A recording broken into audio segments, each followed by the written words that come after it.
Good morning. My name is Reverend Rodney Dailey, and I was the founder of a program called Gang Peace and Street Peace that was created in what we call the economic underclass. And so this is my second show.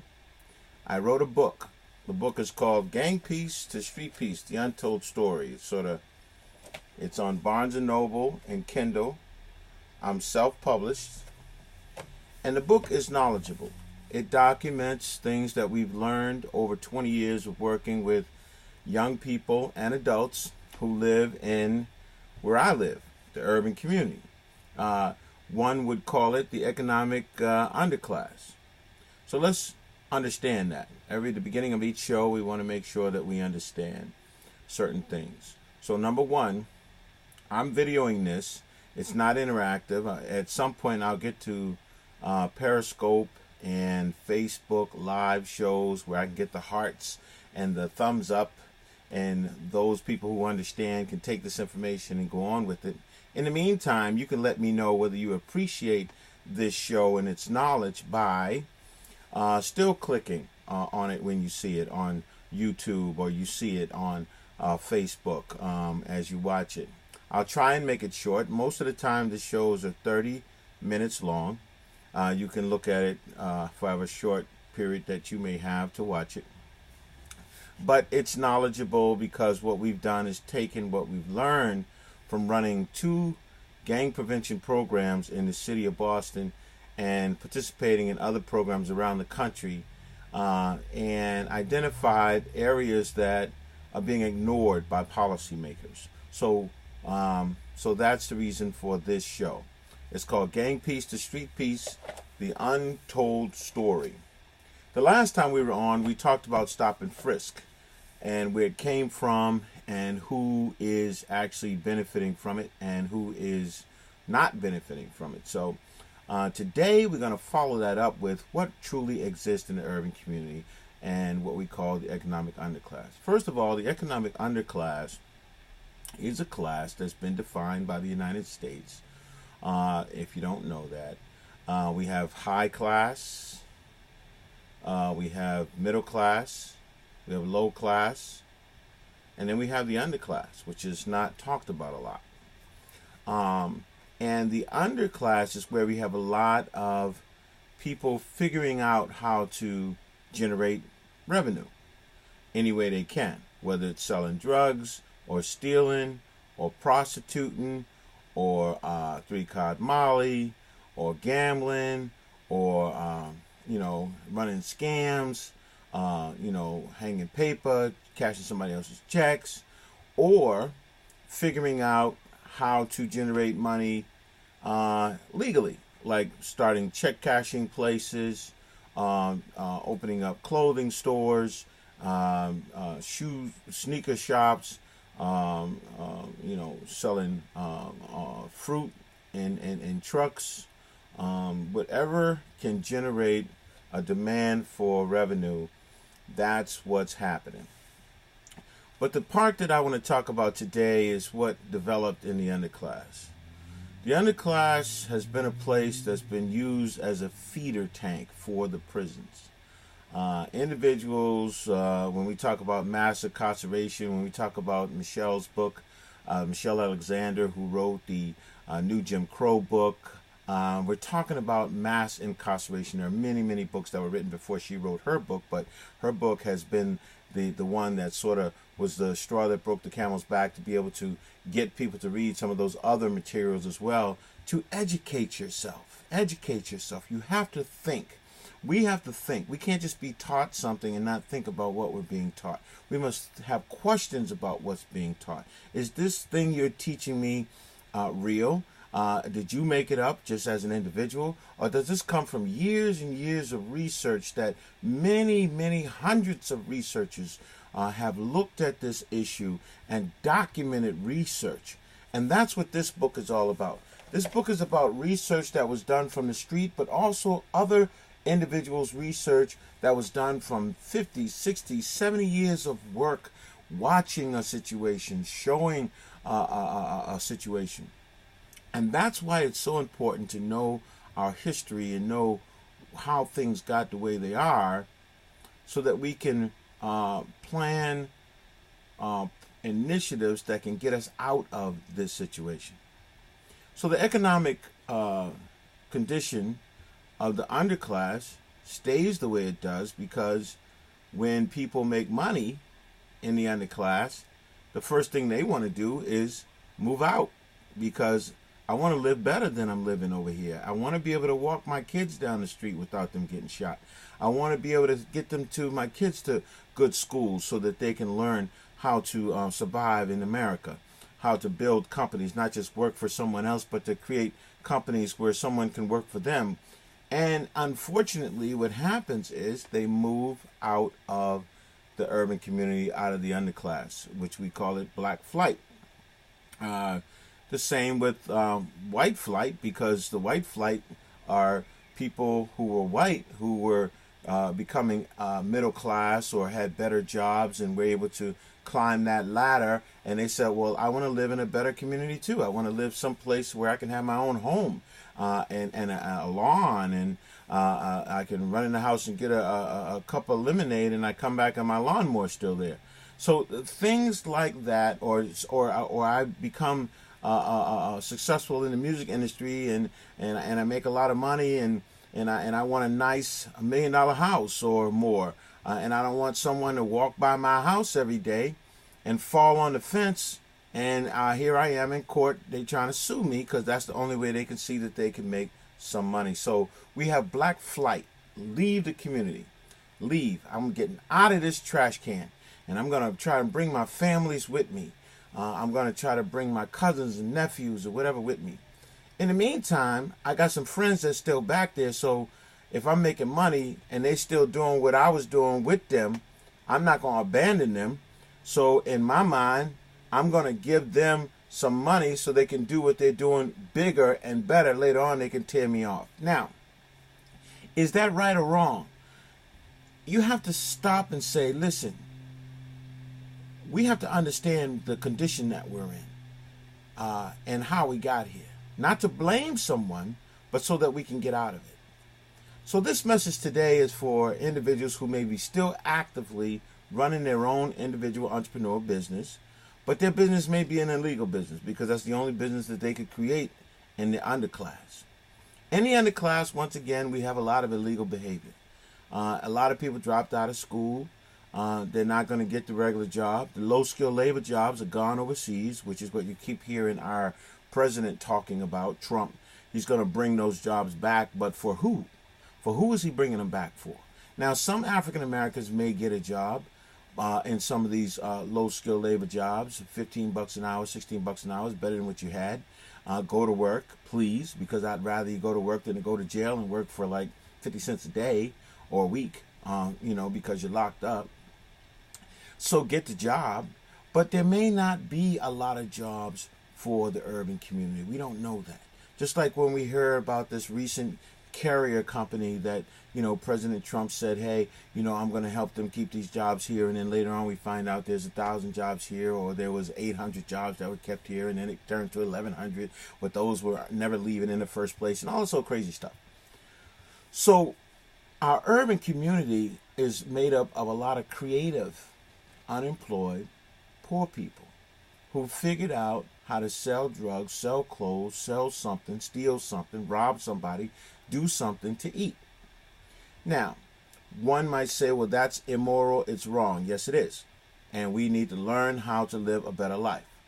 But the economics in these communities have forced the hand of creative illegal activity. So today I want to read you part of my book as part 53 and part 54. Now you can get this book on Barnes & Noble or Amazon. You can go to Amazon, you can go to Barnes & Noble, you can read the book for free, or you can support me and get the book for $9. You know what I mean? They'll send me 5 of the 9, or whatever the case is. But the point of the matter is, you'll be able to get this information that for 20 years, I've done gang peace and street peace programs, which you see these shirts behind me. I started an apparel company. I studied visual imaging, and we find that visual images stay in the minds of people longer than texting and writing. So if someone sees prayer changes things and they know how to pray, maybe they'll begin to pray as they're walking along or as they're shopping in a grocery store. If they see gang peace, then they'll begin to think peace. Maybe we won't have murders today. Now, that's not all. It's part of another piece where some talking and some training and some case management stuff needs to go on. But at least this is keeping some positive messaging on the minds of folks who live in the urban community and around the urban community and watch TV shows. Maybe we can get one of these prayer change things shirts on, Stephen Curry or somebody who people can see it more and can be made more available to folks. And now you're seeing and hearing a positive message on a daily basis, which is the goal of these apparel on streetpeaceapparel.com. So part 53, it says, what's the difference between a thug and a gangster? And then part 54 begins to tell us, says, the focus cannot just be on the young people in gangs because old people are in gangs too. So let's read some of this. And we're looking at the underclass. Remember, the underclass is a feeder tank for the prisons. So as long as people are doing some of these illegal activities, they're going to get caught. They're going to go to jail. Many of them have lawyers ready to get them out, bail bondsmen ready to get them out. Many of them have boosting teams, like 5 and 6 and 7, 8 girls with girdles going inside of large stores, stealing stuff and then reselling it, because in the urban community where the jobs, legal jobs, aren't available and person's credentials doesn't allow them to get that legal job, you have to figure out, and they do figure out, how to live. Illegal activity, but it's the situation. It's like if you put a gun in the crib with a baby and you go back and the baby has learned how to shoot it, you can't go back to the crib and say, bad baby, bad. You have to go back to the crib and say, listen, we can do some other things besides this. We need to get this gun out of this crib and give you some paper and crayons and let you learn how to draw or whatever. So in the urban community, in the underclass, there were all these things that people learned from. So let's read from the book. One's level of street smarts depends on the person and who he or she hangs around with. Through many levels of street experiences, you acquire street smarts, or the wisdom of illegal skills to hustle with. Nonetheless, some are smart and some are not so smart, even occasionally stupid. Street smarts are skills gained from navigating and hustling the street as you try to create cash flow or revenue streams to support yourself. Once again, I'm reading from Gang Peace to Street Peace, the Untold Story. The truth. How can you design something without the truth? Even occasionally stupid.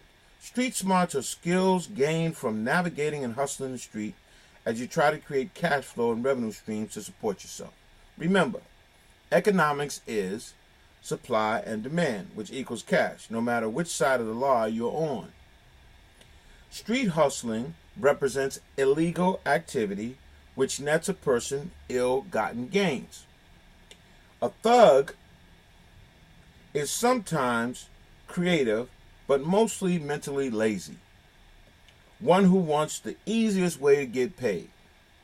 He or she is not willing to learn how to pick pockets or cash illegal checks, hang paper, we called it, pimp, or play three-card Molly. They just want money the fastest way possible. Accordingly, they will sell drugs, breaking into houses or businesses, or turn into a straight stick-up artist because of little or no skills to do anything else. Just like dropping out of school, they dropped out of the hustling game. The problem with stick-up artists is after a while you forget who you stuck up. So now you have to stay strapped, that's carrying a gun, all the time. This is carrying a gun at all times. A gangster will learn skills and finesse. He or she will learn about banking, technology, how to wash money, patience in pimping or macking, picking pockets. Why am I characterizing these two types of street persons? Because we're in the economic underclass, and they are here, live here, been here for many, many years, even before the low-skilled labor jobs got sucked up overseas. So many thugs dropped out of street education with the same ease as dropping out of school. As a result, they just don't know any other way to generate cash than to just bluntly take what they want, steal or sell drugs. Even a drug dealer has a problem. If he or she is making any money, they have to determine what to do with all that money. Once it becomes a large, bulky problem, and it will, not easily transportable or hidden, for this reason, many die or kill protecting what's theirs. Either that or they go to jail quick and hard because of their limitations or lack of knowledge of how to wash money and secure it from robbers or the police. Was back in the time you could buy your mother a house or buy some cars and buy this and buy that. But now the feds are not necessarily even looking for the drugs. They're looking and trailing and tracking the money. So once you get busted, all those things collapse. Your mother becomes homeless. Everything gets taken. Stuff gets wrapped up. And there you go. A trail of domino effect. So, knowledge of how to wash money and secure it from robbers or the police, it's not like they can hire a security company to come and secure these massive amounts of money and think the police won't discover their illegal activities. This I'm reading you from my book called Gang Peace to Street Peace, the Untold Story. Because I want those that are working with this population and those that are trying to help people to understand the conditions. To understand that to learn to live in the economic underclass, it takes a creative mind. Takes a mind that says, look, either I'm going to sit here and be broke and not have nothing but cotton hanging out of whatever chair I might have, or I'm going to figure out how to, collect cans and bottles for nickels, or I'm going to beat the drum in the subway station. I'm going to do whatever I need to. If I can sing, I'm going to turn a hat upside down so you can put some money in it while I'm singing if you enjoy it. I'm going to do whatever it is that I need to not starve, not be homeless out here in the urban community. And as I come up, other things began to look attractive. Fortunately, in some cities, there are a lot of different connections to services. Like Boston has a lot of things where, more than Kansas City or more than Worcester or more than Lynn or more than a whole lot of places. But even here, we still have this situation. So here it is,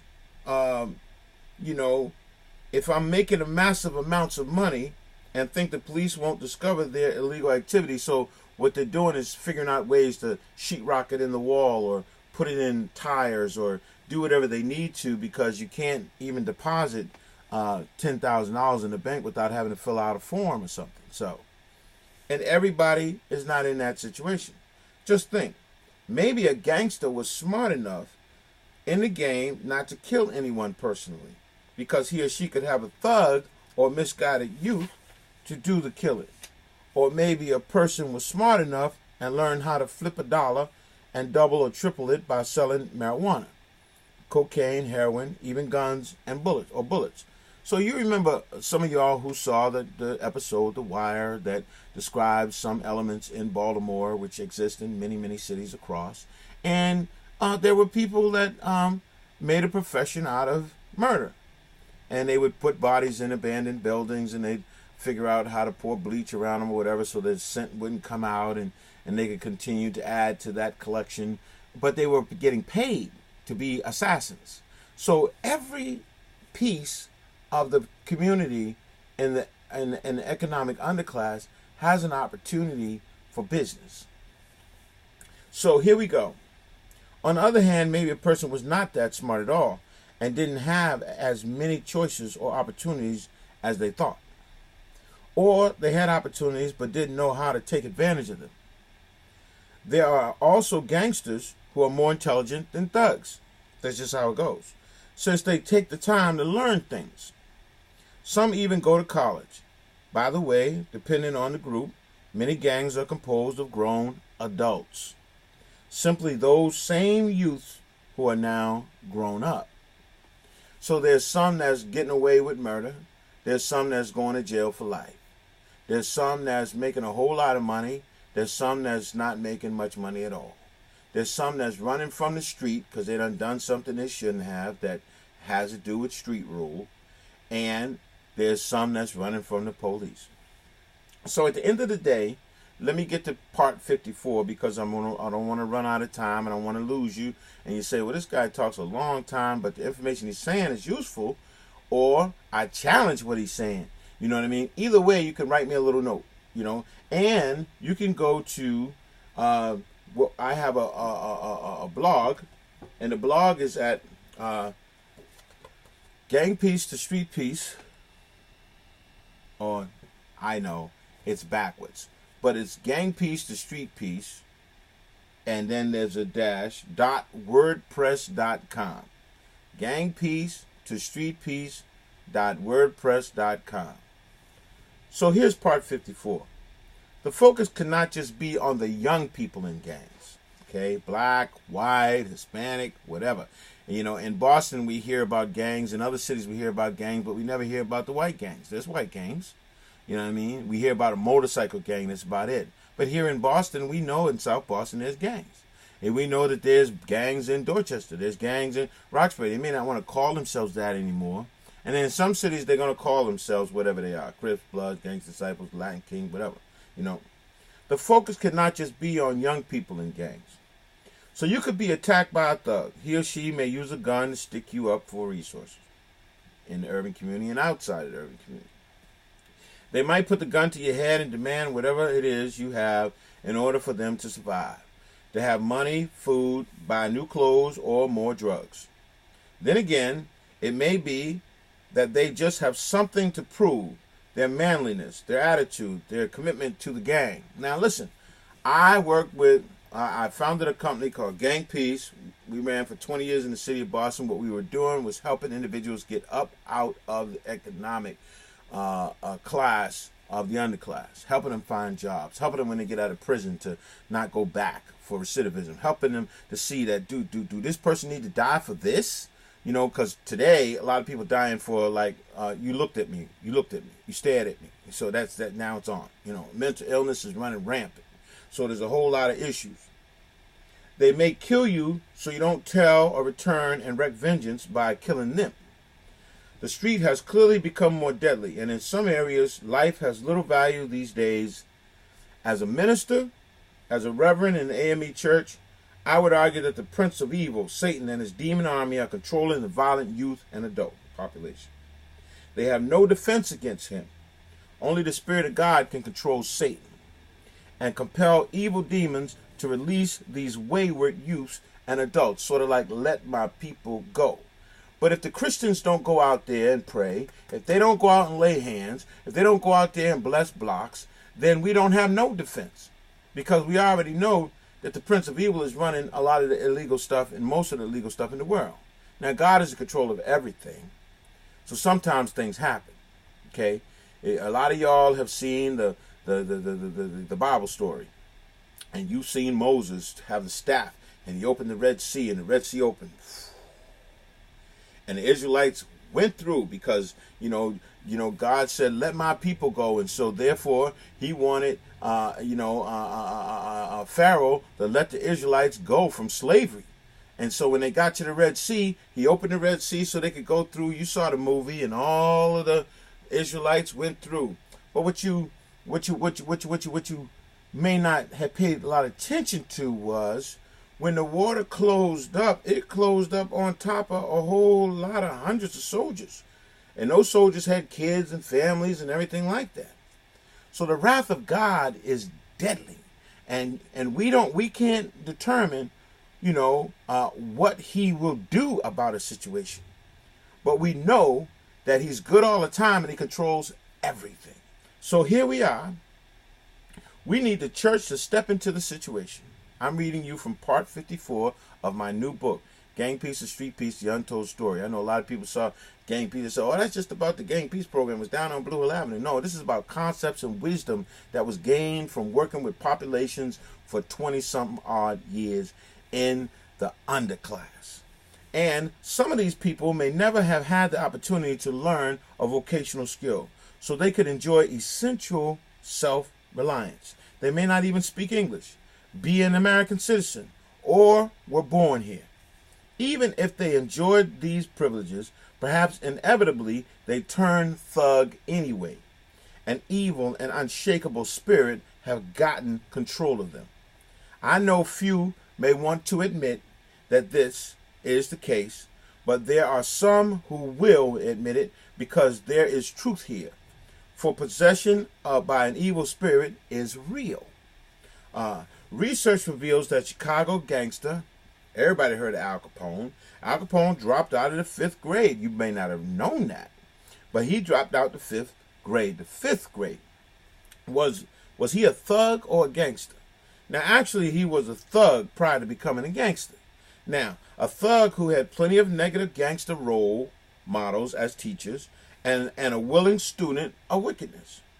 I'm just trying to make a point here, not to glorify this situation. I want you to understand what we are working with. We got thugs and we got gangsters, okay? It's like having a dog. You train a dog not to crap in the floor. Thug will crap in the floor if he's not trained. Gangster will go and find a bathroom, like the dog. Go wait and go outside, bark and let you know, I got to go outside because it's been trained. So Al Capone created a security business for people who did not need security unless he was around. Now that's a combination of showmanship and entrepreneurship, besides a form of marketing. By creating a demand for his services, he created an industry of security for the insecure. Now, was it right? No. But he worked with what he had. He wanted more. He created a business out of nothing. So gangsters quickly learned street skills, street wisdom, and survival techniques. Their parents were not teaching them. This was often due to the fact that many parents were on drugs and gone most of the time, either mentally or physically. Some were hanging out on the street, others at work trying to make ends meet.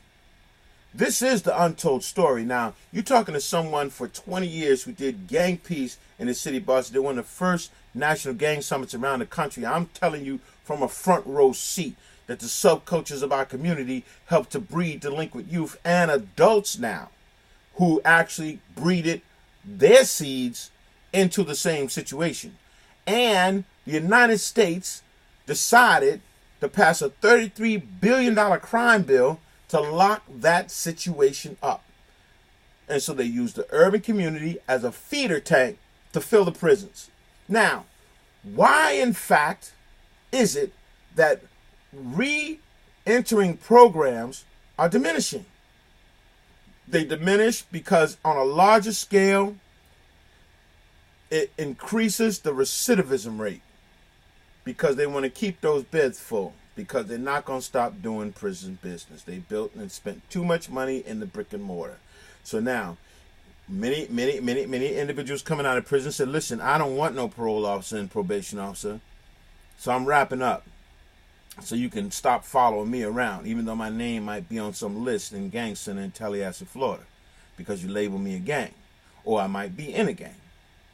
But I don't want you bothering me and violating me when I come out. But they need help from organizations that may not be connected to the prison, so that they're not doing the same behavior.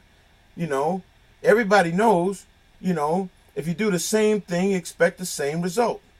Anybody doing the same thing over and over and over, it's insanity, you know? And if you're doing the same thing over and over and expecting a different results, you're insane, because you're not going to get a different result. Something's got to change. So at the end of the day, you know, we have to change. And many of us need help doing that. We need mentors. We need good role models that we can see changing. This is how we change the economic underclass, you know, because at the end of the day, no one is going to change it for us. Okay, let me calm down. here we are. Eventually, the gig was up for this population. They got out. When utter reality set in and the decision was made that there was more to existence than the thug life and surviving in the streets. They may have gotten a GED while they were in prison, or they might have gotten a higher degree while they were in prison, or they may have had time to think about, listen, here's what I'm going to do when I get out. Some of them decided, listen, I'm down with this forever. So at the end of the day, I want my kids to have a better life, but I'm running this, and when I get out, they're gonna tear me off what I'm supposed to have. I'm gonna have my position that I'm supposed to have, and in some situations that went south. Some people got out, tried to have a position, bang, shot in the head, left for dead, because no one was trying to even respect the ranking of some of the groups anymore. It's crazy. It's gone out of control. Okay, so they wanted more wealth than the normal person had, sort of like Al Capone again. Their crimes were bigger. A larger hustle was now necessary for survival. Remember, person goes to jail. What's the jail? It's an institution of learning for crime. So if you knew how to do a crime a certain way when you went in, when you get out, you'll know like 5 more ways to do that same crime, because it's an institution for crime. The main purpose of the prison is care and custody. Now, some of the prisons have a library, have a place where you can earn a degree, have something, social service type thing there. You can earn your GED and maybe even a higher degree. But the major purpose of the prison is care and custody. So those things take a back seat if something's jumping off. Their crimes were bigger, and larger hustle was now necessary for survival. I'm reading to you from Gang Peace to Street Peace, The Untold Story. This is the untold story. You can get the book on Barnes & Noble or Amazon. You can just download it, or you can just read it without paying for it, or you can read it and support me with $9 or whatever. We had several hundred books. We sold out. We're getting more inventory so we can try to get in the book. It was self-published, but we got to get this word out. So, in the beginning, they may have been robbing, so we read that. So now we need to talk about, but this was not enough to support their lifestyles. So they needed to up the ante, to obtain more money, and thus began to rob dealers to get thousands of dollars, because there's individuals that rob dealers. This is information from the front row of the social problem of gang-involved youth and adults. Whether you agree, believe, or not, this is the gospel truth. Now their crimes became bigger in the street, not bigger in life, but more deadly, because they now realized that drug dealers would be looking for them and would find them. Now the hunt would begin. A lot of hunting going on, often leading to attempted murder in an effort to retrieve stolen money or drugs or murder. After all, calling the police for assistance is not an option. And so you wonder why there's so many gunshots going on over here. There's disputes. There's disputes for about many things. Now, with a lot of our young people, there's disputes about things that back in the day you would never got murdered for. You looked at me. You stole my bike. You talked to my girl. These are things people are being murdered for. Why? Because of the game and the availability of guns. So people who may have mental illness or short temper got a gun. So you're going to get shot. You understand? At the end of the day, this is what we have.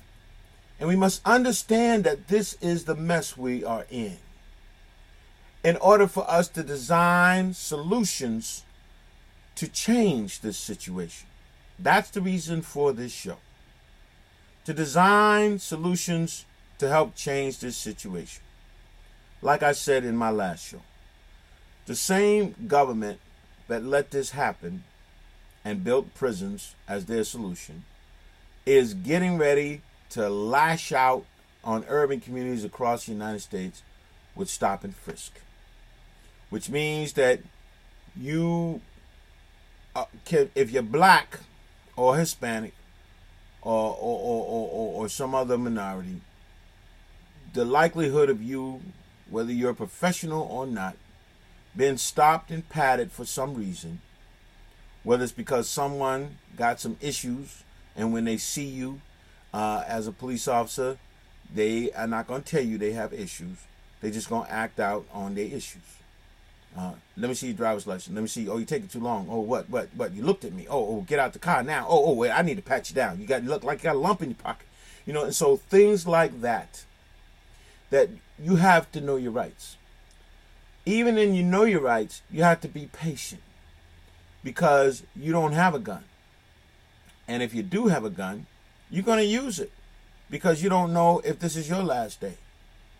So it's a terrible situation we're in. But as a Reverend, I want to let you know that God is in control of all of it. And maybe this is the opportunity he's saying, listen, I need you to come to me. You tried everything else. You tried to fix it on your own. And now we're in a major, major situation. And I need you to lean on me. God says in the scripture, in the Bible, it says, in all thy ways acknowledge me and I will direct your path. Part of that path is getting this knowledge right here over this airway. And I'm going to learn how to use the pericope the Periscope, and I'm going to learn how to use Facebook so that, it's live time and what have you. And I'm going to keep coming with this real information so that we can understand what we are working with. If the persons that are looking at this, whether or not you a thug or a gangster, you understand what's bearing down on a community. It's like nowhere to go. You know what I mean? In situations like that, like playing a chess game, this is the move it's time to make. You anticipate the other players' games and their moves. So you have to move here so you don't get checkmated. The move is change. You have to change. You have to change your behavior. Change how you generate cash. Change who you are associating with. Now, a lot of people are going to come to church like they have changed. I believe that if they just get in the door, then the Lord can help do the rest. So even if you getting in the door because you faking, at the end of the day, you in there. And the Holy Spirit can be present. Now, the Holy Spirit is everywhere. He's in your house. He's everywhere because God is omnipresent. So you don't even have to wait until you go to the church. If you go to church and you have more people together that believe the same thing and the Holy Spirit is in everybody, then the power is going to be even greater. It's like the nucleus. Woof, and you can get filled up. But even if you get on your knees in your home, in your closet, and say, Lord, I surrender. I was taught how to do this by the streets. I was taught this way of life. It has been hectic. Many of my friends are dead. Many of them are hurt. There's something worse than dead, getting shot and have to be in a wheelchair forever. All types of things you have witnessed. Many of us have cousins and brothers and sisters and fathers who have witnessed this. Many of us have individuals who are sitting in jail that may never be able to get out who have witnessed this, but we have some that's going to get out, and we don't want them to have to go back and do this. But they need to be able to take care of themselves and take care of loved ones.